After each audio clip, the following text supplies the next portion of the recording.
प्यारे बच्चों, कैसे हो सब अच्छे होंगे। तो चलिए आज का हम अपना अध्याय आरंभ करते हैं। बच्चों आज हम पढ़ेंगे संबोधन कारक में। तो संबोधन से आप क्या समझते हैं? किसी को बोलना या पुकारना। ठीक है, जब किसी को बुलाया जाए या पुकारा जाए तो वहां पर हम कौन सा कारक लगाएंगे? संबोधन। ठीक है, तो यानी कि यहाँ पे विभक्ति कौन सी होगी? संबोधन। तो देखिए हम पढ़ते हैं संबोधन कारक। देखो, संबोधन किसी को पुकारने के लिए प्रयोग किया जाता है। इसमें प्रथमा विभक्ति निहित होती है, यानी कि प्रथमा विभक्ति होती है इसमें मिली हुई। जैसे अरे बालक तवम गरम गच्छ, अरे बालक तुम घर जाओ। तो देखो ये अरे बालक, हमने बालक को पुकारा कि तुम घर जाओ। ठीक है, यहाँ अरे बालक में संबोधन का प्रयोग हुआ है। तो किस चीज का प्रयोग हुआ है अरे बालक में? संबोधन का। ठीक है, आगे देखिए और वाक्य पढ़िए आप।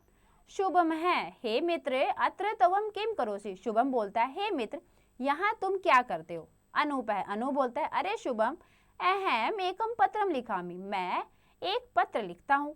शुभम है, शुभम बोलता है हे अनूप अरे अनूप तवम एतत् पत्रम कस्मै लिखसि, तुम यह पत्र किसे लिखते हो? अनूप है अरे मित्र एतत् पत्रम अहम पित्रे लिखामि, मैं यह पत्र अपने पिताजी को लिखता हूँ। शुभम है हे अनूप तवम पिता कुत्र निवसति, तुम्हारे पिता कहाँ रहते हैं? अनूप है मित्र मम पिता मुंबई नगरे निवसति, मेरे पिता मुंबई नगर में रहते हैं। शुभम है तत्र से किम करोति, वहाँ वह क्या करते हैं?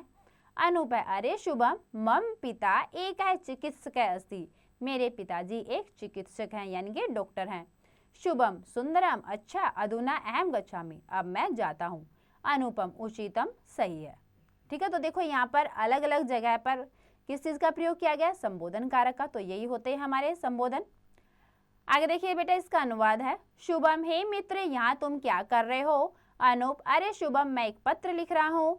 शुभम हे अनूप तुम यह पत्र किसके लिए लिख रहे हो? अनूप अरे मित्र यह पत्र मैं अपने पिता के लिए लिख रहा हूँ। शुभम हे अनूप तुम्हारे पिता कहाँ रहते हैं? अनूप मित्र मेरे पिता मुंबई में रहते हैं। शुभम वहाँ वे क्या करते हैं? अनूप अरे शुभम मेरे पिता एक डॉक्टर हैं। शुभम सुंदर है, अब मैं जाता हूँ। अनूप है उचित है। आगे देखिए, तो ये थे हमारा बेटा संबोधन कारक। ठीक है, तो सबको संबोधन यानी कि हम कैसे इसका प्रयोग करेंगे अपने वाक्यों में, सबको बहुत अच्छे समझ में आया होगा। वाक्य सबने बहुत अच्छी प्रकार से समझे होंगे। तो बेटा इसको और अच्छे से समझने के लिए आप इस पाठ का एक बार और अभ्यास अवश्य करें।